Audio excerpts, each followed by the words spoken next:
Hello friends, welcome back to another video. This is Bilal and you are watching Bilal Mobiles RYK YouTube channel.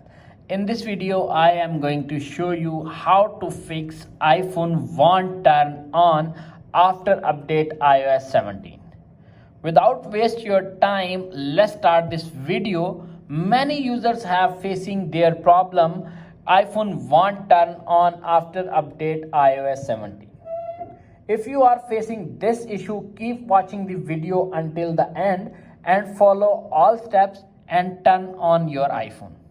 If your iPhone won't turn on, make sure your iPhone is charged or not. Use the original charger and cable and connect the charger. Wait 5 to 10 seconds and fix your problem.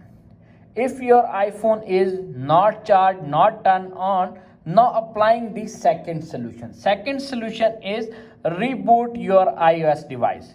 Press the volume up button, volume down button and press the power button until you see Apple logo appears on your iPhone screen. If your iPhone screen turns on, your problem is fixed. If solution number 2 is not working, now applying the solution number 3.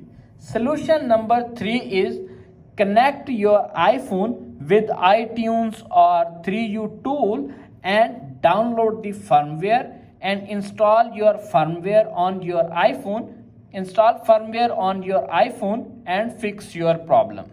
If you are facing this issue on beta version, simply downgrade or upgrade your iPhone with the stable version and fix iPhone won't turn on problem. That's it. After watching this video, I hope you will all know how to fix iPhone won't turn on after update iOS 17. If video is helpful for you, please don't forget to share and subscribe my YouTube channel and press the bell icon for more latest tech videos. Thanks for watching.